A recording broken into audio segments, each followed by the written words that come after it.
Ci troviamo nella biblioteca lucchesiana della Curia Arcivescovile di Agrigento, una tavola rotonda per ricordare il 7° anniversario della morte di Monsignor Domenico De Gregorio. Una tavola rotonda si affronta il tema maschio e femmina li creò, letture antropologiche. Ascoltiamo Don Vincenzo Lombino, direttore dell'Ufficio Cultura dell'Arcidiocesi, che ha organizzato questo momento di incontro. Il tema è legato a tutto ciò che riguarda l'uomo. In questo momento mi viene da pensare il problema del femminicidio e anche quindi questa necessità di prendere coscienza di chi è l'uomo per poter anche reagire con coscienza a tutto ciò che riguarda la violenza nei confronti della donna, ma nei confronti dei più deboli, nei confronti del feto, nei confronti di tutti coloro che in un modo o in un altro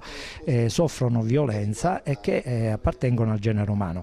Penso sempre a questa nostra sensibilità che abbiamo oggi verso la protezione degli animali e forse ne abbiamo meno verso l'uomo. Ecco, questa è una buona occasione per prendere coscienza di chi è l'uomo. Maschio e femmina li creò, quindi questa differenza che non sminuisce né l'uno né l'altro, ma che appunto costituisce l'uomo in quanto tale. Sangue e acqua, femminilità in relazione, ecco, qual è dal punto di vista della simbologia il significato acqua e sangue?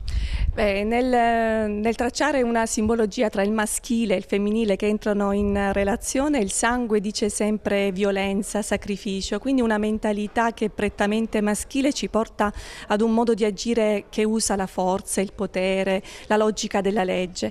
Invece la simbologia che porta l'acqua vuole indicare una forma di pensiero, una forma, uno stile di vita che è più il tratto femminile della rigenerazione, della vita, del dono di sé.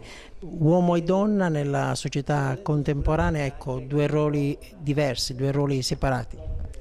Due ruoli diversi ma non separati, ecco, forse è quello che cercheremo di dire oggi. La diversità è un valore importante, ma ha senso e trova completamento nella complementarietà. Allora, la diversità ha senso scoprirla, ha senso viverla, ma solo se allo stesso tempo si guarda con la stessa attenzione, con la stessa cura, cui si guarda se stessi, si guarda verso l'altro, scoprendolo nella sua diversità e attraverso questo trovando il contributo prezioso e indispensabile che può dare nella nostra vita. All'uomo, alla sociologia, a tutto ciò che appunto riguarda l'umanità. E se permettete, introdurrei, ci fa riflettere